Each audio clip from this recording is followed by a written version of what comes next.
오늘 우리 유빈이 또 가온이 이렇게 예쁘게 예배 드려서 또 감사해요.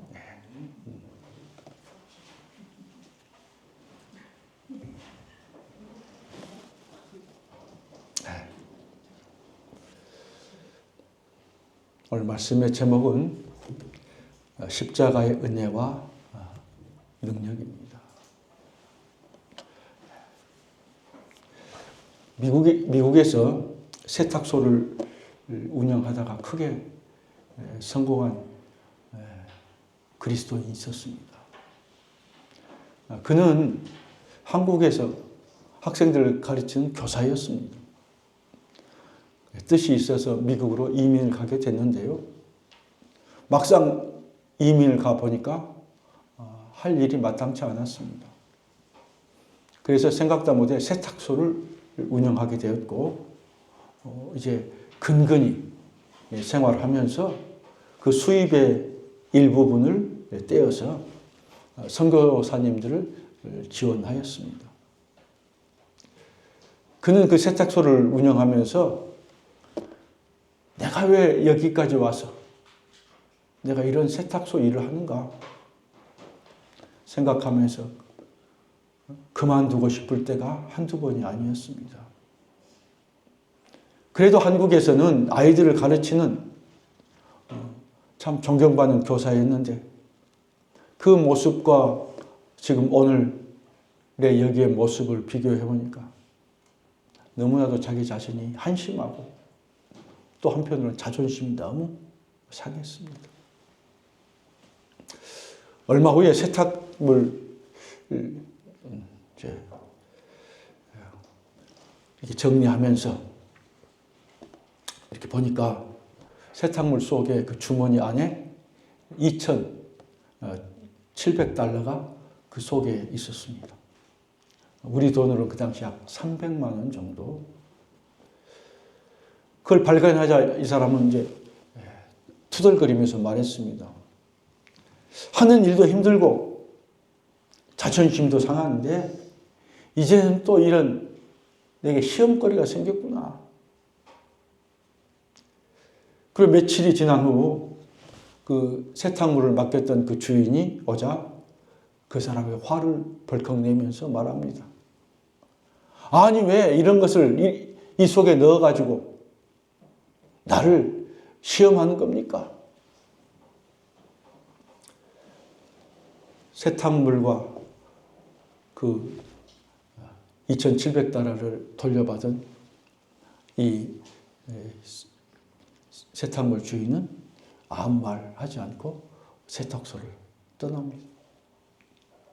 그런데 그로부터 며칠 후에 다시 이분이 그 세탁소에 찾아옵니다. 그러면서 하는 말이 자신이 세탁 공장을 운영하고 있는데 그것을 맡아줬으면 좋겠다. 그렇게 제안을 합니다. 그 세탁물 주인은 큰 항공사의 부사장이었습니다. 결국 세탁소 주인은 700명의 직원을 고용한 큰 사업체의 운영자가 되었습니다. 그렇습니다. 이것이 바로 그리스도인들, 믿음으로 살려고 하는 사람들, 거룩하게 살고자 하는 사람들의 모습인 것입니다.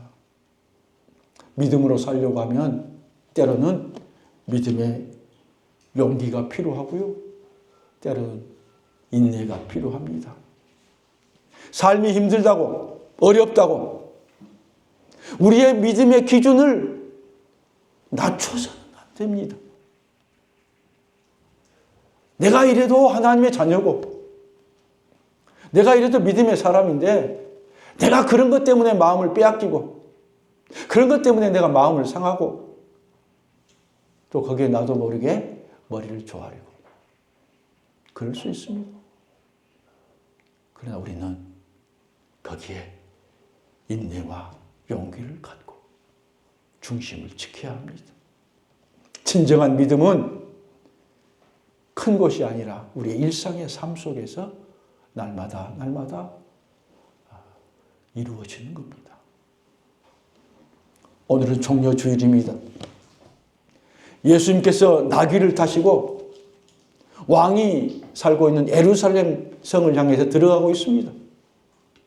이날은 주일날입니다. 오늘부터 한 주간 토요일까지는 우리가 고난 주간입니다.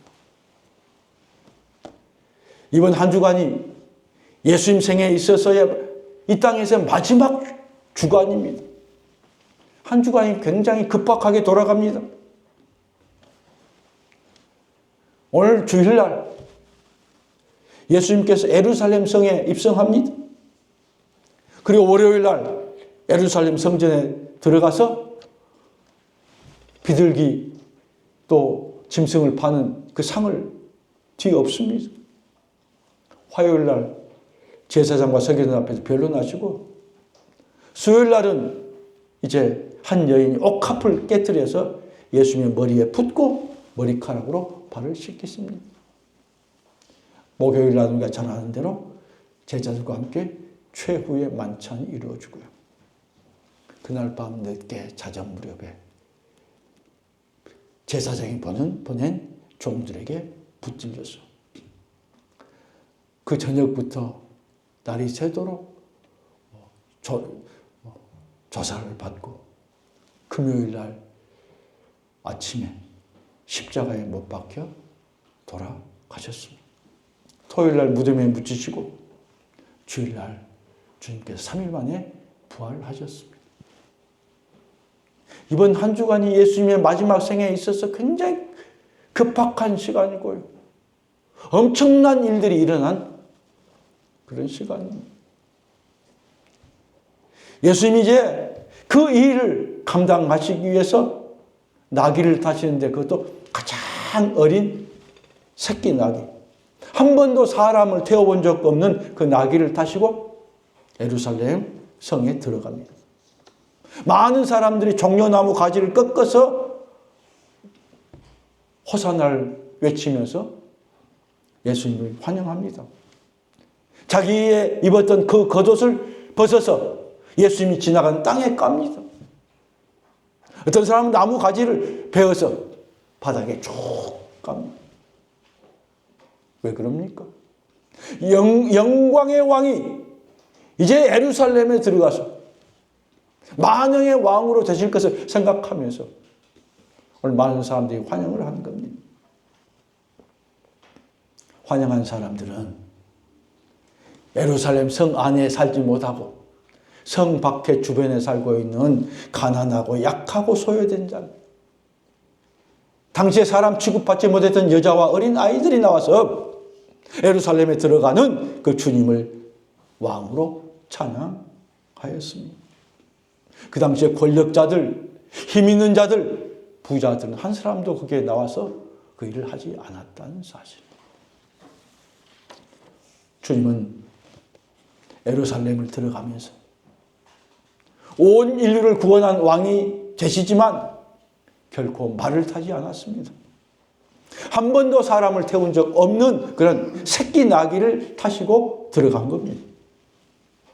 나귀는 주인에게 순종하는 동물입니다. 나귀는 평화를 상징합니다. 주님이 예루살렘에 들어가신 것은 온전히 하나님의 뜻에 순종하기 위함입니다. 하나님의 뜻은 우리 주님이 십자가에 죽으시고 그래서 온 인류와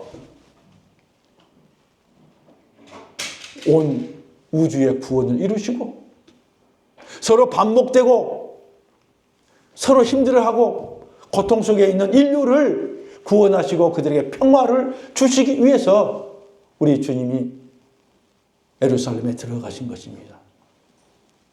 우리 주님은 하나님과 우리 인간 사이의 죄로 인해서 원수된 그 사이에 평화를 주시기 위해서 우리 주님이 십자가를 지셨습니다. 주님의 십자가는 하나님과 우리 가운데 원수된 사이를 회복시켜 주시고, 뿐만 아니라 사람과 사람 사이에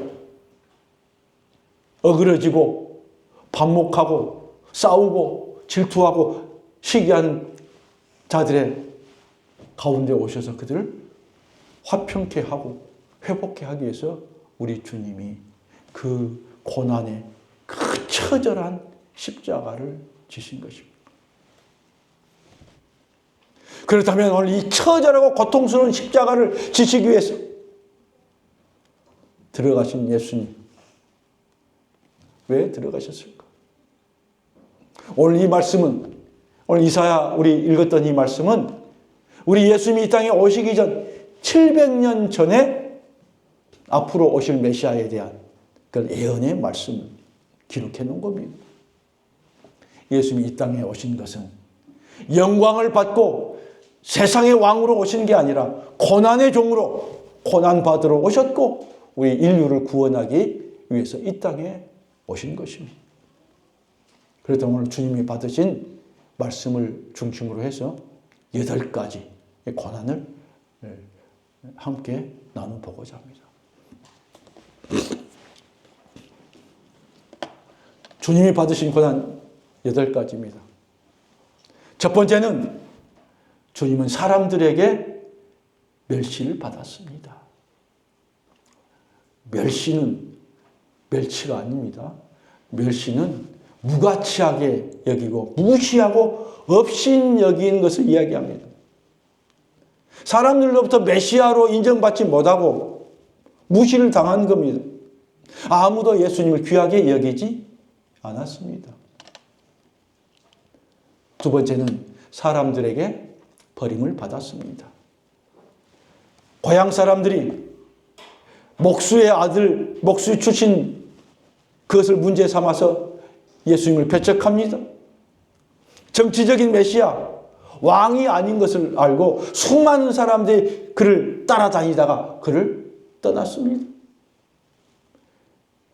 왜 따라다녔을까요? 예수님 따라다니면 자기가 유익이 있고요. 자기에게 앞으로 의식 중 모든 것을 해결받고 병을 고치고 문제가 해결되고 그렇기 때문에 예수님이 따라다닌 것입니다. 그런데 예수님이 고난당하고 십자가에 죽는다고 하니까 다 예수님을 떠나가요. 왜요?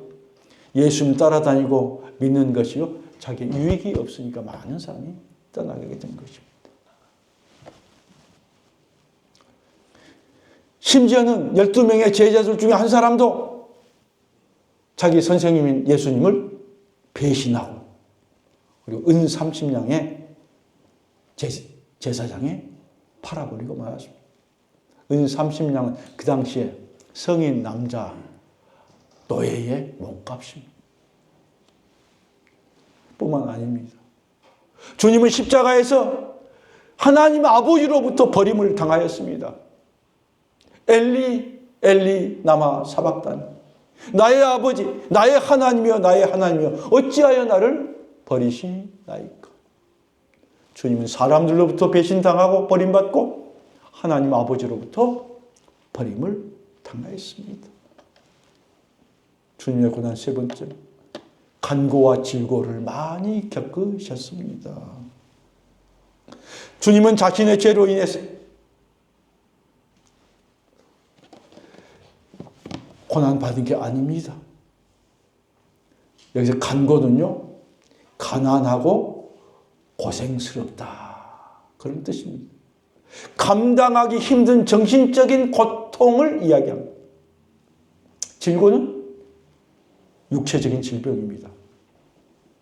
주님은 죄인들의 모든 죄를 담당하기 위해서 수많은 정신적인 고통, 육체적인 고통, 그런 버림받은 고통을 우리 주님이 당하셨습니다. 네 번째는 주님 사람들로부터 정죄함을 받았습니다. 주님은 자신의 죄로 인해서 하나님께 징벌을 받았다고, 고난을 받았다고 많은 사람들이 주님을 오해했습니다. 정죄했습니다. 여러분, 정죄하면 안 됩니다. 누가 잘못했다고 지적하고 정죄하면요, 옳은 것 같지만요, 나중에 보면 내 생각이 틀린 경우가 많습니다. 함부로 정죄하면 안 됩니다. 함부로 판단하면 안 됩니다. 내 자녀라도, 어린 자녀라도 함부로 판단합니다. 무슨 아이들이 무슨 잘못된 일을 했다고 부모가 바로 화를 내고 했는데 나중에 아이한테 물어보니까 아이가 별 잘못 안 했고 그럴 수밖에 없던 상황을 아이가 이야기했을 때 얼마나 부모로서 부끄럽습니까? 정죄하면 안 됩니다. 주님은 사람들로부터 정죄받습니다. 십자가를 지고 고통을 당하고 죽는 것은 너 죄 때문에 네가 죄를 지어서 그렇게 한 것이지, 사람들이 그렇게 이야기했습니다. 이것을 인지 왜곡이라고 합니다. 인지 오류입니다. 주님은 죄인들을 위해서, 온 인류의 구원을 위해서 십자가의 고난을 받으시고 죽으신 것이지 결코 자신의 죄 때문에 주님이 그런 고난을 당한 게 아닙니다. 주님은 아무런 죄가 없으신 분이십니다. 다섯 번째, 주님은 찔림의 고통을 당하셨습니다. 찔린다는 것은 문자적으로요, 구멍을 뚫는다 그런 뜻입니다. 주님은 가시 면류관을 통해서 그 큰 그 가시를 통해서 이마를 찔림 받았습니다. 큰 못, 대못으로 손과 발에 못 박힘을 당했고 참으로 옆구리를 찔리는 그런 고통을 주님이 당하셨습니다. 주님은 몸이 상하셨습니다. 상한다는 말은 피부가 상한다는 정도를 나타내는 게 아닙니다. 짓밟혀서 뼈가 으스러지는 그런 치명적인 상태에 이르는 것을 이야기합니다. 주님의 몸이 완전히 으스러질 정도로 견디기 힘든 그런 고난을 당하였다는 뜻입니다. 일곱 번째, 주님은 징계를 당하였습니다. 징계는 부모가 자식을 바로잡기 위해서 벌을 내리는 겁니다. 주님은 그 로마 총독부의 무자비한 로마 병사들에 의해서 사정없이 내리친 그 살점이 찢겨져 나가는 그 채찍을 말이야. 그 채찍 끝이 얼마나 아주 매섭고 강한지요. 그 채찍은 그 앞에 거기다 뼈 조각을 달기도 하고요. 세 갈래 가죽으로 달고, 한번 사람을 그 채찍이 때리면 그 살이 파이고요. 그걸 잡아다니면 이 살갗이 뜯겨져 나가서, 그래서 거기서 피가 흐르고 얼마나 큰 고통입니다. 이미 주님이 십자가를 지고 골고다의 언덕에 올라가는데 이미 수많은 피를 흘렸기 때문에 33세 정도 되는 우리 주님이 그걸 못 올라간 겁니다. 그만큼 혹독한 아주 채찍을 맞았어. 로마 총독의 병사들에게 채찍을 맞았다는 것, 사회로부터 심판을 받았다는 뜻입니다. 마지막에 여러분이 마침내 주님 고통의 십자가를 지시고 십자가의 골고다 언덕에서 돌아가셨습니다. 주님의 십자가는 고난의 십자가시고 고통의 십자가셨습니다.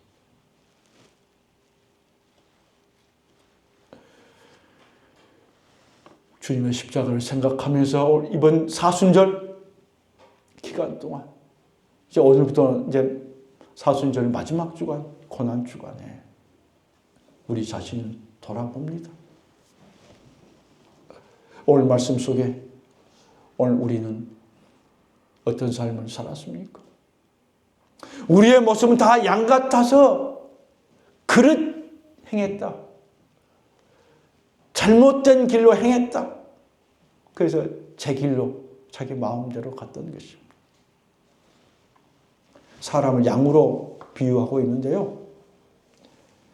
양은 아주 순하고 좋은 동물인 것 같지만 양의 단점은 자기 눈앞에 있는 탐욕만을 생각하면서 한치 앞에 위험도 보지 못하고 살아가는 동물입니다. 자기 눈앞에 있는 먹을 것 풀에만 신경 쓰고 다른 것은 전혀 생각지 않습니다. 마치 우리 인간이 근시안적인 주대 없이 눈앞에 것만 관심을 갖고 있고 오늘 내게 좋은 것, 내게 유리한 것, 유불리만 따지고 있고 그래서 다른 사람들이 가는 멸망의 길, 세상 사람들이 가는 것을 나도 모르게 그것이 좋다고 따라가서 결국 멸망의 길로 가는 인간의 어리석음을 오늘 나타내고 있습니다. 사람은 자신의 육체의 욕심을 따라서 죄악의 길로 가고요. 어떤 사람 죄를 짓는 데에 아주 거기에 정신이 팔렸습니다. 세대가 그렇습니다. 악한 일을 하고 죄를 짓고 하는 사람들은 떵떵거리고 의롭게 살려고 하고 정직하게 살려고 하는 사람들이 오히려 손가락질 당하고 무시당하고 그런 사람들이 억울한 일을 당한 시대가 이 시대입니다.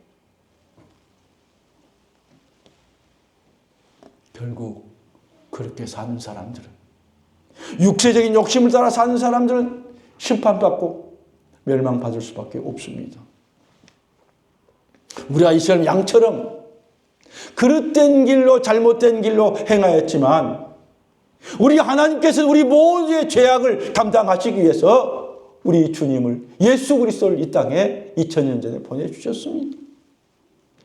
그래서 인류를 위해서 죄 없으신 우리 예수님이 십자가에 피 흘려 돌아가신 것입니다. 이 세상 누구도 다른 사람의 죄를 위해서 대신해서 징벌 받고 죽은 사람이 아무도 없습니다. 그런데 아무런 죄가 없고 하나님의 아들이신 메시아신 우리 예수님이 우리의 죄를 위해서 인류의 죄를 위해서 징벌 받으시고 우리에게 구원을 베풀어 주셨습니다. 우리는 주님으로부터 큰 은혜를 받은 사람들입니다. 그럼에도 우리는 그 구원의 은혜에 감사하지 못하고 그 은혜를 저버리고 딴 길로 세상 길로 세상의 유혹과 세상 문화를 따라서 우리가 살아가고 있지는 않습니까? 목자를 떠난 양은 맹수의 먹이가 될 수밖에 없고 수렁에 빠질 수밖에 없고 천길 낭떠러지에 떨어져 죽을 수밖에 없습니다. 에베소 2장 2절부터 3절 이렇게 말씀합니다. 같이 읽겠습니다. 그때에 너희는 그 가운데서 행하여 이 세상 풍조를 따르고 공중의 권세 잡은 자를 따랐으니 곧 지금 불순종의 아들들 역사하는 영이라. 전에도 우리가 다 그 가운데서 우리 육체의 욕심을 따라 지내며 육체와 마음에 원하는 것을 하여 다른 이들과 같이 본질상 진노의 자녀이었더니. 아멘. 하나님을 떠난 인간은 죄의 노예가 되고 불순종의 자녀가 되고 진노의 자녀고 마귀의 자녀가 될 수밖에 없습니다. 제가 이번 사순절을 지내면서 깊이 묵상하고 또 우리 교회를 위해서 평상시도 합니다만 교회를 위해서 간절히 기도하는데 하나님이 저에게 큰 깨달음을 주셨습니다. 우리 주님이 우리 한 사람 한 사람을 십자가의 사랑으로 구원하시고 은혜를 주셨는데 우리도 모르는 사이에 주님을 향한 우리의 마음이 점점점 흐려져 가고 있다는 것을 깨닫게 하셨습니다. 마치 요한계시록에 나오는 7 교회 중에 라오디게아 교회. 온천에서 물이 흘러나올 땐 아주 뜨겁습니다. 100도 이상 됩니다. 근데 긴 관 따라서 한참 가면 이제 그 물이 미지근해지게 되고 목적지에 도착할 때는 정말 미지근해서 쓸 수 없는 그런 물이 됐다는 겁니다. 그런 교회가 라오디게아 교회였다.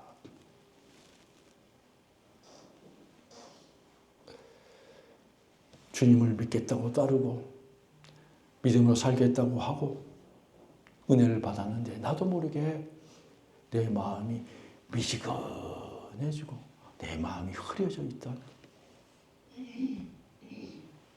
우리의 한 사람 한 사람 마음이 하나님의 거룩한 성전인데 그 마음의 성전에 내 마음에 나도 모르게 거기에 먼지가 내려앉고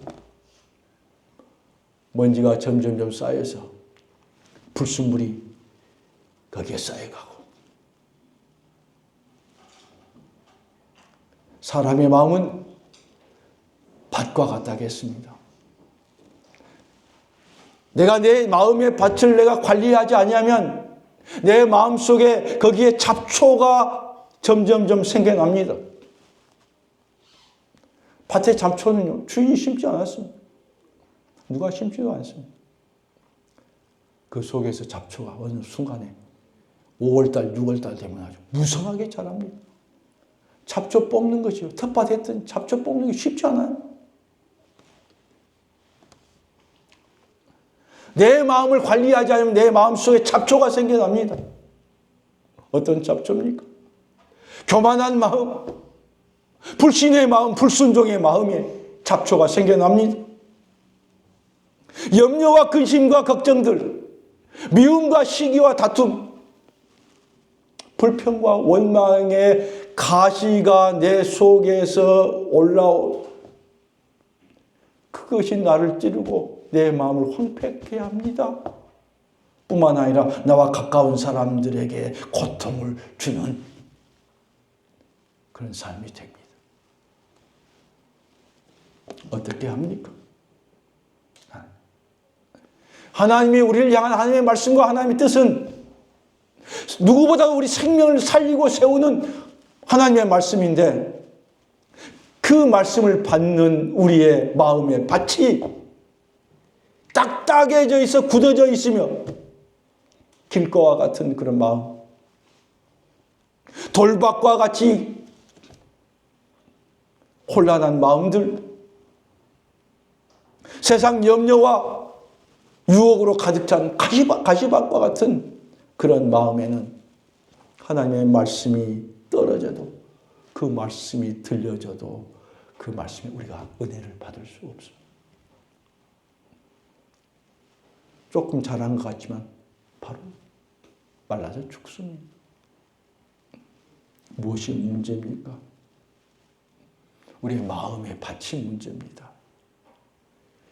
이 시간 하나님의 말씀을 듣고 우리에게 주시고자 하는 하나님의 놀라운 말씀을 듣지만 어떤 사람들은 그 마음이 그 말씀을 받을 만한 그 좋은 씨를 받을 만한 옥토가 되어서 아멘 하고 그 말씀을 받습니다. 어떤 사람은 마음의 밭이 딱딱하고 그 속에서 가시던 불이 있어서 그 말씀을 받지 못합니다. 오늘 우리는 그런 우리의 마음들 딱딱한 길가와 같고 돌멩이가 섞여있는 돌짝밭 가시덤불에 올라오는 가시밭 그런 우리의 마음의 밭을 갈아엎어서 우리 마음의 밭이 옥토가 되어야 돼. 옥토가 되어야 옥토는 부드러운 흙입니다. 부드러운 흙이 되어야 거기에 씨가 떨어질 때 싹이 나고 열매가 맺는 것입니다. 그래야 풍성한 열매를 맺을 수 있습니다. 우리의 모든 죄를 지시고 십자가에 죽으신 주님의 은혜를 날마다 감사하면서 나의 마음과 나의 말과 나의 행동들 철저하게 내가 돌아보고 그리고 내가 하나님 앞에 나의 연약함들 부족함들, 나의 죄성들, 거리끼는 것들을 함께 회개하고 나가는 겁니다. 그럴 때 주님의 은혜와 주님의 사랑, 그것이 우리에게 회복되고 우리의 영혼과 우리 육체가 정결하게 되고 치유되고 회복되게 될 줄로 믿습니다. 주님의 십자가는 우리의 죄를 단번에 그리고 온전히 영원히 해결해 주셨습니다. 하나님은 인간의 죄를 해결하기 위해서 하나님의 아들이신 예수 그리스도 독생자를 이 땅에 보내셔서 십자가를 지게 하셨습니다. 예수님의 십자가는 모든 불행과 죽음으로부터 우리를 구원해 주십니다.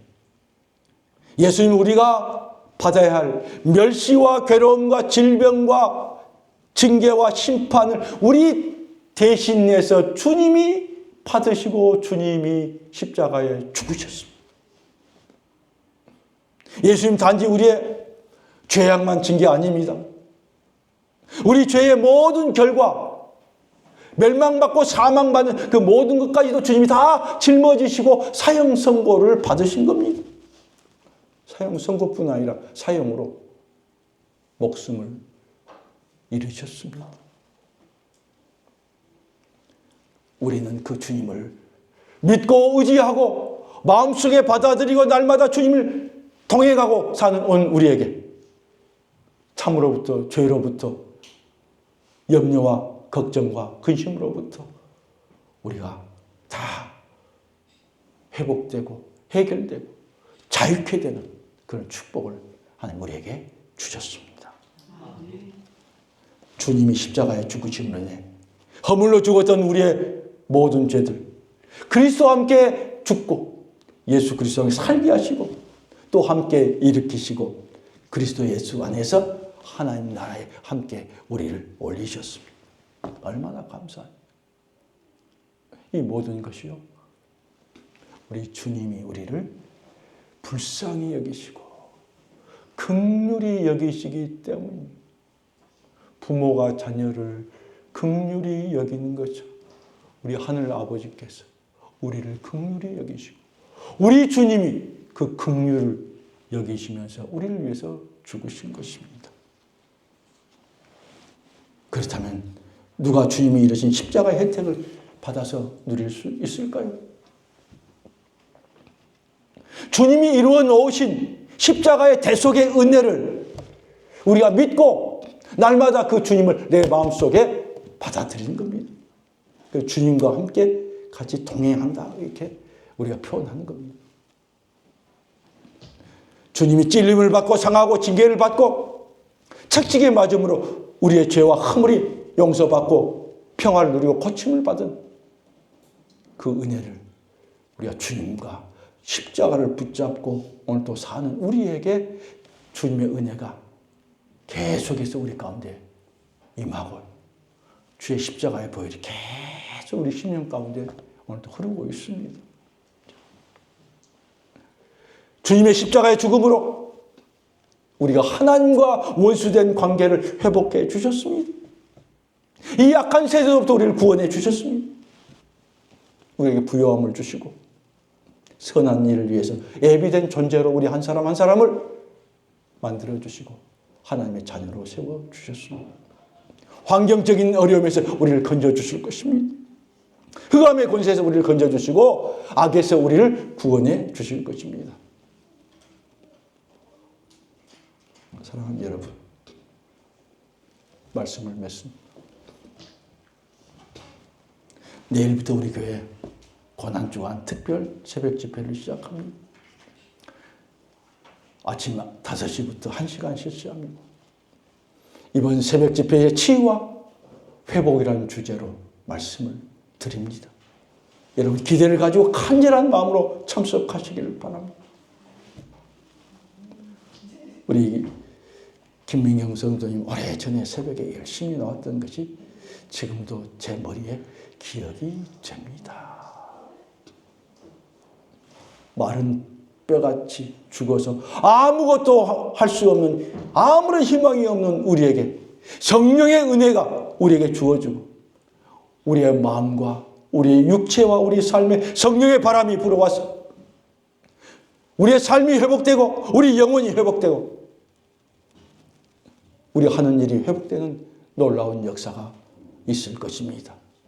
하나님을 바라보면서 간절한 마음으로 여러분 사모하시는 한 주가 되시길 바랍니다. 주님의 십자가는 구원이며 생명입니다. 여러분에게 구원받기를 원하는 가족이나 부모나 형제, 이웃을 위해서 하나님 앞에 간절히 하나님 앞에 기도하시길 바랍니다. 생명 구원을 위해서 여러분 부르짖을 때 여러분의 기도를 하나님이 들으시고 하나님 다 받으시고 하나님이 그 기도에 응답해 주실 것입니다. 새벽 예배에 나오지 않다가 갑자기 나오려고 하면 나름대로 여러 가지 어려움이 있습니다. 그렇습니다. 그러나 마음이 결단하고 담대함으로 나오시길 바랍니다. 나는 할 수 없다고 지레 포기하지 마시고 물러서지 말고 부정적인 생각, 미온적인 말이나 행동하지 않고 반드시 내가 믿고 기도하고 부르짖고 나가면 하나님이 들으시고 반드시 세워주실 것이다. 네. 여러분의 마음속에 있는 여러 가지 문제들, 자녀의 문제, 건강의 문제,